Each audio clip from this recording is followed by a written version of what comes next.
오늘은 디모데전서 1장 19절에 있는 말씀을 가지고 믿음과 양심이라는 제목으로 여러분과 말씀을 나누기 원합니다. 먼저 말씀을 봉독하겠습니다. 믿음과 착한 양심을 가지라. 어떤 이들은 이 양심을 버렸고 그 믿음에 관하여는 파선하였느니라. 아멘. 기도하겠습니다. 하나님, 우리가 이 시간 말씀을 통해 나를 돌아보기 원합니다. 믿음과 양심이라는 주제를 가지고 말씀을 돌아볼 때 말씀이 우리에게 하시는 그 음성을 듣게 하시고 말씀 안에서 하나님의 뜻을 깨닫게 도와주시고 말씀에 순종하는 결단하는 시간 될 수 있도록 함께하여 주시옵소서. 모든 것 주님 앞에 맡기옵고 예수님의 이름으로 간절히 기도하옵나이다. 아멘. 오늘은 믿음과 양심이라는 제목으로 우리 자신들의 신앙의 여정을 돌아보는 시간을 갖고자 합니다.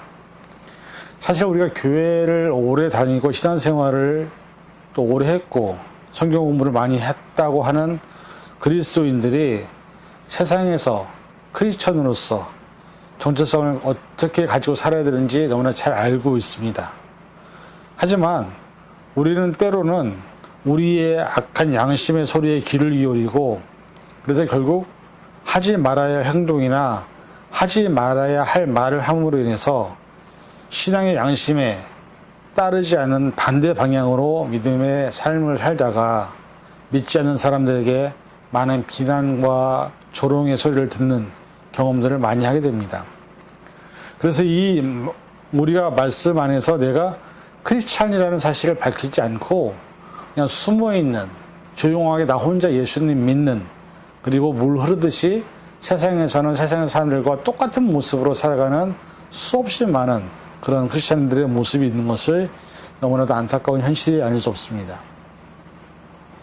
양심이라는 단어를 국어사전에서 이렇게 정의합니다. 도덕적인 가치를 판단하여 옳고 그름, 선과 악을 깨달아 바르게 행하려는 의식, 이것을 양심이라고 정의합니다.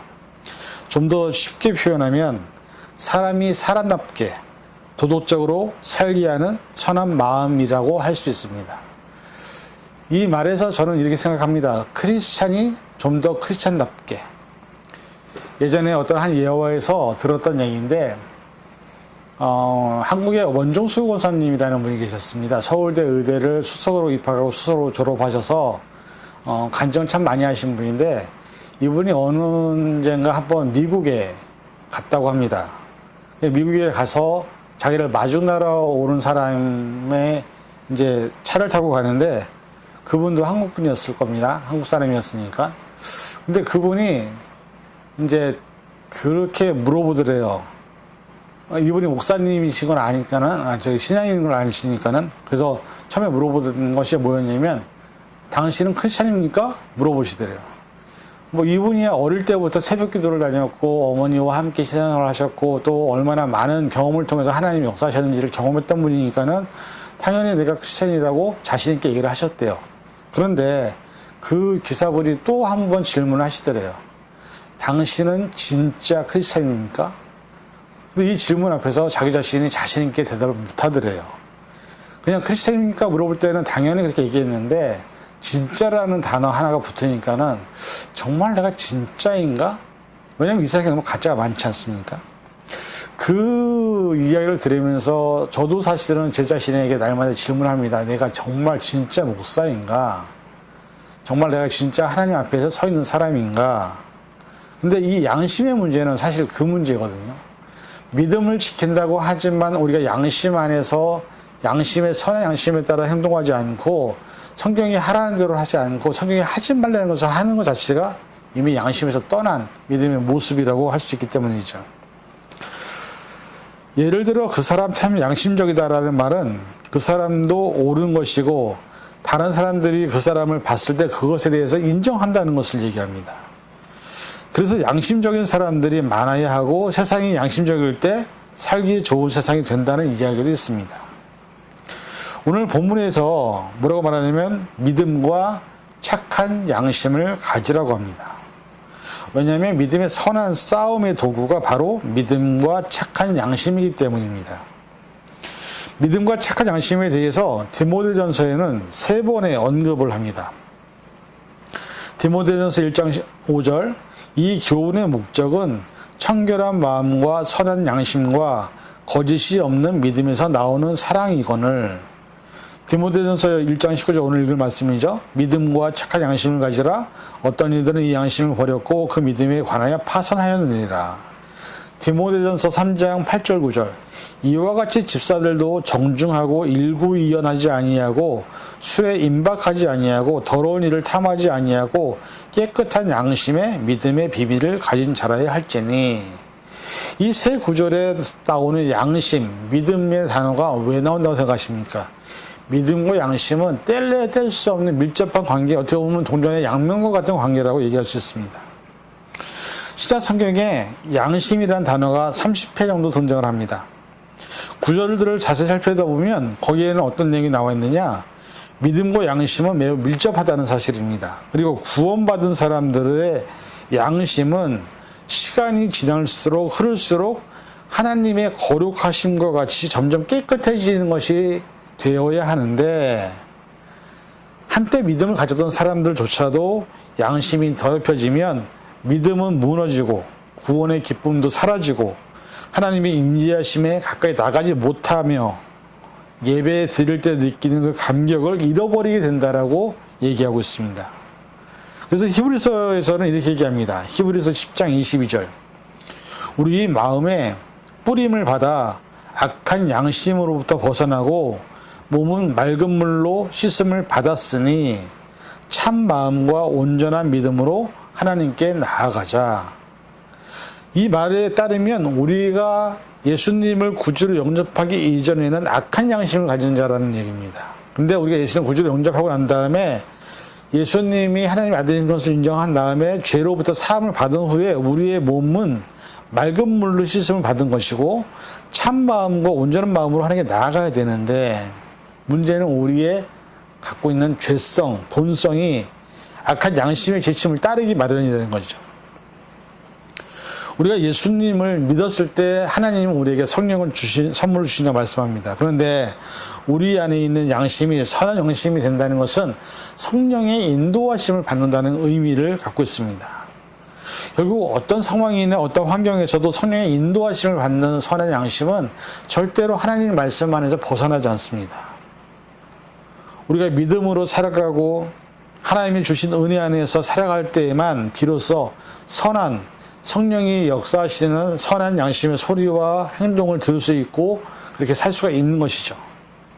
그러나 예수님을 구주로 영접했다고 하여도 참 마음과 온전한 믿음으로 하나님과 동행하지 않는다면 우리가 살아가는 삶 가운데는 모든 것을 결정하고 판단해야 될 그 순간의 선택의 순간에 분별력은 흐려지게 되어 있고 삶의 목적을 잃어버리게 되어 있고 어두운 터널 속에 있는 것처럼 방황을 하게 된다는 것을 성경은 우리에게 경고하고 있는 것입니다. 그리고 심한 경우 양심이 화에 맞은 것처럼, 그래서 회개하기 전보다 더 악한 사람이 되는 경우도 분명히 우리는 보고 있습니다. 하나님이 우리와 함께 하신다는 임마누엘의 신앙, 이것이 사실 우리의 정체성입니다. 하나님이 함께 있다는 존재의식은 우리의 삶에 내가 잘못된 길을 걸어갈지라도 그럼에도 불구하고 하나님의 뜻이 무엇인지를 알게 하고 생각나게 하는 것, 그리고 말씀대로 순종하게 하는 것, 그것이 임마누엘의 신앙이 갖고 있는 가장 큰 힘이라는 것을 성경은 말씀하고 있습니다. 그런데 많은 사람들이 하나님과 함께 있다라고 얘기하지만 그럼에도 불구하고 하나님의 은혜와 사랑과 그 크신 어떤 많은 하나님의 역사들을 경험하면서도 여전히 우리 양심이 죄로 가고 있고 성령께서 원하시지 않는 반대 방향으로 가는 것들을 우리가 스스로 또 경험하고 있는 것을 부인할 수가 없다는 것이죠. 사람의 양심이 파괴되면 도덕적 부패와 함께 영적 파멸까지 이르게 됩니다. 그리고 사도 바울은 뭐라고 말하면 양심을 버림으로써 우리의 믿음의 파멸을 저버리게 된다는 거죠. 우리가 지킬 것은 믿음입니다. 근데 그 믿음을 지키는 가장 기본적인 것이 뭐냐면 양심, 선한 양심이라는 것이죠. 근데 오늘 본문에 보면은 어떤 이들은 이 양심을 버렸고 그 믿음이 관해서 파선하였느니라. 파선이라는 단어는 다른 것이 아닙니다. 배가 난파되는 것을 말하는 거예요. 중요한 것은 양심을 버린 것에서 끝나는 것이 아니라 우리가 지켜야 될 믿음조차도 스스로 버리는 행동으로 만들어지게 되는 것. 이것이 더 무서운 결과를 초래하게 된다는 것이죠. 그래서 선한 양심을 지키는 것, 성령님께서 나에게 말씀하시고 우리를 인도하신 그 길을 따라서 가는 것, 그 선한 양심에 따라서 행동하는 것이 얼마나 중요한지를 성경은 말씀하고 있습니다. 히브리서 13장 18절, 우리를 위하여 기도하라. 우리가 모든 일에 선하게 행하려 함으로 우리에게 선한 양심이 있는 줄을 확신하노니. 이 말씀을 보면 히브리서 기자는 우리가 기도를 계속해야 하는 이유를 말합니다. 어떤 이유냐? 모든 일을 선하게 행하려 하는 선한 양심을 지키기 위해서 우리는 기도를 해야 된다고 얘기합니다. 왜냐하면 우리의 힘과 능력으로는 우리의 선한 양심을 우리 스스로가 지킬 수 없기 때문이죠. 사람은 환경의 동물이고 상황이 흔들리고 때론 조건이나 여러 가지 문제들 앞에서 아무것도 할 수 없는 참으로 연약하고 보잘것없는 존재임을 우리는 알고 있습니다. 그것이 바로 우리입니다. 그래서 우리는 하나님께 기도할 수밖에 없고 하나님을 의지할 수밖에 없는 것이죠. 우리가 하나님을 의지하고 하나님께 기도할 때 하나님은 우리를 인도하시고 보호하시고 또 우리의 상황과 환경을 바꾸시며 우리에게 피할 길을 주시는 분이 하나님이라는 사실을 인정할 때 우리가 우리 스스로 지킨다는 잘못된 생각에서 벗어날 수 있다라고 저는 믿습니다. 하나님의 은혜와 사랑 없이는 우리 모두는 한순간도 살아갈 수 없는 존재입니다. 그래서 우리가 살아가는 모든 삶의 매 순간순간마다 하나님의 섭리와 계획이 존재하기 때문에 내가 현재 있는 것임을 깨달아야 되는 것이죠. 하나님의 능력과 은혜를 기대하고 바라기 때문에 우리가 간절한 기대와 소망을 따라 하나님께 기도하게 되고 그 기도를 통해서 응답을 받게 되는 것이죠. 오늘 우리가 세상에 살아가는 삶의 이유와 목적이 하나님의 영광을 위해서라면 우리가 가장 먼저 해야 될 것은 선한 양심을 지키는 것. 성령께서 내 안에 계시도록 역사하시도록 나를 내려놓는 것. 나를 십자가에 날마다 못 박는 것. 나를 날마다 죽게 하는 것. 이것이 없이는 우리가 하나님의 능력과 은혜를 절대로 경험할 수 없다는 사실을 깨달아야 될 줄 믿습니다. 로마서 9장 1절, 내가 그리스도 안에서 참말을 하고 거짓말을 아니하노라. 나에게 큰 근심이 있는 것과 마음에 그치지 않는 고통이 있는 것을 내 양심이 성령 안에서 나와 더불어 증언하노니. 이 말씀에 보면 우리가 참된 얘기를 하고 거짓말을 하지 아니하는 것은 내 안에 성령이 나와 함께 계시기 때문이라고 말씀하고 있습니다. 여러분, 로마서의 말씀을 들으시면서 어떤 느낌을 느끼십니까? 내 양심 안에서 함께 일하시고 계시는 분이 성령님을 믿는다면 우리가 믿음을 지킨다는 그 개념은 성령님이 나를 붙잡아 주시기 때문에 가능한 일이지 우리가 스스로 우리 자신의 믿음을 지킬 수 없다는 것을 이제는 인정해야 한다는 사실입니다. 그래서 오늘 본문에 기록된 선한 양심은 그리스도인들이 믿음으로 살아가는 삶의 안전한 항해를 할 수 있도록 도와주는 역할을 하는 것입니다. 만약에 양심이 파괴되면, 양심이 무너져 버리면 믿음에까지 영향을 미치기 때문입니다. 그래서 중요한 것은 우리가 믿음을 지키기 위해서 먼저 가장 기본적인 선한 양심이 성령님의 은혜 안에 거해야 된다는 것이죠. 양심을 버렸기 때문에 믿음이 깨지는 것이고요. 믿음이 깨진 것은 양심을 버렸기 때문이라고 얘기합니다. 믿음과 양심은 두 개가 동시에 있어야 하는 것입니다. 우리가 양심적으로 살아간다는 것은 너무나 힘들고 어려운 일입니다. 그러나 중요한 것은 우리 안에서 역사하시는 성령님의 세밀한 음성을 듣고 양심에 따라 살아갈 때에 우리의 삶과 공동체를 통해서 하나님은 놀라운 능력과 영광을 나타내 될 줄을 믿습니다. 그 페이스북이나 인스타그램에 보면 간혹가다 그런 영상들이 뜹니다. 어떤 사람들이 일부러 돈을 떨어뜨립니다. 뒤에 오는 사람들은 앞에 가는 사람이 돈을 떨어뜨리기 때문에 그것을 주워서 어떤 사람들은 그 사람을 불러서 돈 떨어뜨렸다고 도로 주는 사람이 있는가 하면 어떤 사람은 뒤가 안 보이니까 그 돈을 슬쩍 가져가는 사람이 있습니다. 근데 그걸 다 다른 쪽에서 카메라로 촬영하고 있는 거죠. 몰래 카메라처럼. 근데 어떤 사람들이 정말 그 양심에 따라서 이게 내 돈이 아니기 때문에 이 돈을 떨어뜨린 사람에게 도로 주는 사람들, 그 사람들에게 그 퍼포먼스를 기획한 곳에서 랩탑이나 노트북을 공짜로 그냥 주는 경우는 상을 주는 겁니다. 근데 이유는 딱 하나입니다. 양심적으로 행동했기 때문에. 하물며 우리가 크리스찬이라고 얘기하는 정체성을 갖고 있는데 우리가 하나님 안에서 하나님이 원하시는 것이 무엇인지 알면서도 그것을 행하지 않는 것은 죄라고 할 수밖에 없는 것이죠. 그 선한 양심에서 나오는 성령님의 인도하심을 따라서 행동하고 말을 할 때 그 안에 하나님의 놀라운 사랑의 역사가 일어나는 것입니다. 시편 기자는 시편 7편 9절에서 이렇게 얘기합니다. 악인의 악을 끊고 의인을 세우소서.